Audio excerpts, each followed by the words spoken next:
అందరికీ మరణాత ప్రభాని యేసుక్రీస్తు పేరట మీలరకు శుభములు. మరి ప్రభువు మరొక రోజులోనికి మన ప్రవేశపెట్టి ఉన్నారు. దేవునికి వందనాలు. అక్టోబర్ మాసము 5వ తారీఖు ఆదివారం.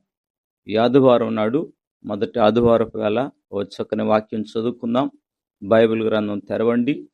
92వ కీర్తనలు 13వ వచనం. యెహోవా మందిరములో నాటబడిన వారై వారు మన దేవుని ఆవరణములో వర్ధిల్లుదురు. వాక్యములో మనం చూసినట్లయితే దేవుని మందిరములో ఎవరు నాటబడతారో వారు వర్ధిల్లుతారు అన్నారు. వారు నీతిమంతులుగా వారు వర్ధిల్లుతుంటారు.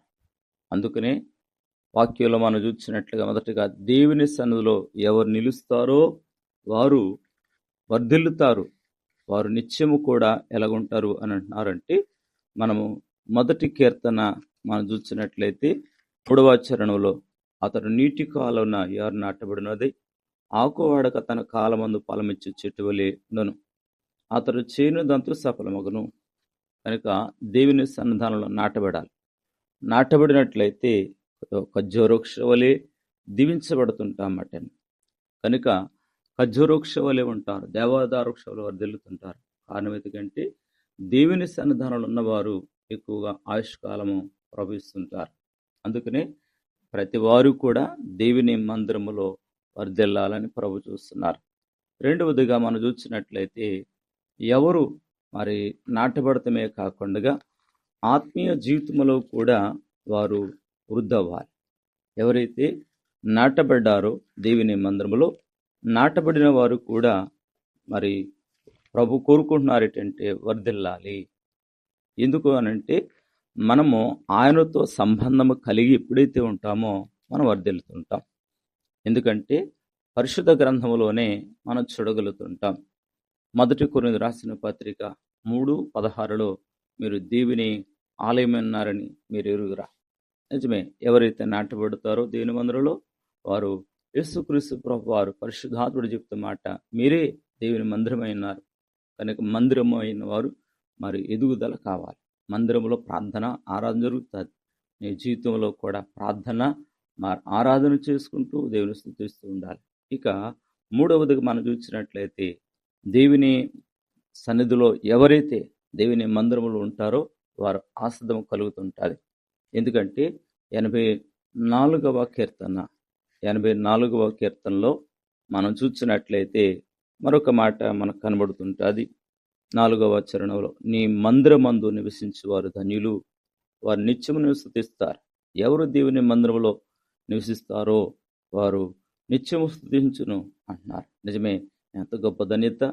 దేవుని మందిరములో నివసించేవారు వారు ఎప్పుడు వర్ధిల్లుతారు. వారి కుటుంబాలు వారి సమస్త పనులలో వర్ధిల్లుతారు. ఈరోజు మనము ఈ వాక్యాన్ని బట్టి నీవు కూడా పరిపూర్ణముగా దేవుని సన్నిధానంలో ఆనందం దొరుకుతుంది. ఈ లోకములో ఎక్కడ ఆనందం దొరకదు, కానీ దేవుని సన్నిధానంలోనే నీకు ఆనందం దొరుకుతుంది. అదే 16వ కీర్తన 11వ వచనం, నీ సన్నిధిలో పరిపూర్ణమైన ఆనందం దొరుకుతుంది. కనుక ఈ దినము ప్రతి వారు దేవుని మందిరం రండి, ఆయన శరక్తలు అందుకునండి.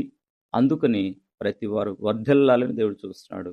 ఆ అవకాశం ప్రభువు నీకు ఇచ్చారు. కనుక ఈరోజు దేవుని మందిరానికి వచ్చి ఆయన ఆరాధించు, ప్రతి దినము ఆరాధించు, స్తుతించు, ప్రార్థన చేయి, నువ్వు ఫలిస్తావు. దేవుని వాక్యము మనందరిలో ఫలింపు చేయనుగాక. ఆమేన్. ప్రేమగల మా తండ్రి, దీవించండి. ఈరోజు నీ మందిరంలోనూ ఆటబడిన వారు వర్ధిల్లుతారన్నావు. నీకు స్తోత్రాలు. మేము దేవుని సన్నిధానంలో ఉన్నవారు ఎప్పుడు వర్ధిల్లుతారు. క్రీస్తునందు వారు ఎప్పుడు కూడా ఎండిపోక పచ్చగా ఉంటారు. నీ మందిరంలో నివసించే వారందరూ ధన్యులుగా చేస్తావు. అట్టి ఆస్వాదము ప్రతి వారికి దయచేయమని యేసుక్రీస్తు నామములో అడివేడుకున్నాము తండ్రి. ఆమేన్. తండ్రి, కుమార, పరిశుద్ధాత్మ దీవెన తోడుగా ఉండునుగాక. ఈ వాక్యాన్ని విన్నవారలారా ప్రభు మీ కుటుంబాలను దీవించునుగాక. ఆమేన్. అందరికి మరణాత.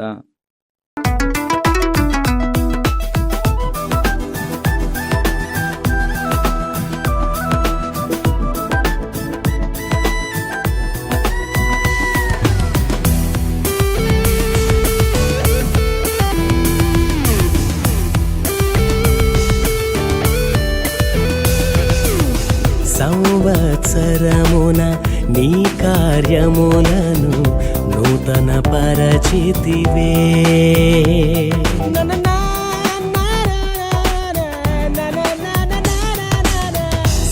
సంవత్సరమున నీ కార్యములను నూతన పరచితివే. కోపించుచునే నీ కృపతో, కోపించుచునే నీ కృపతో చిగురింపజేసినావు నీ ఆత్మతో, చిగురింపజేసినావు నీ ఆత్మతో. నీ మందిరావరణములో మనసారా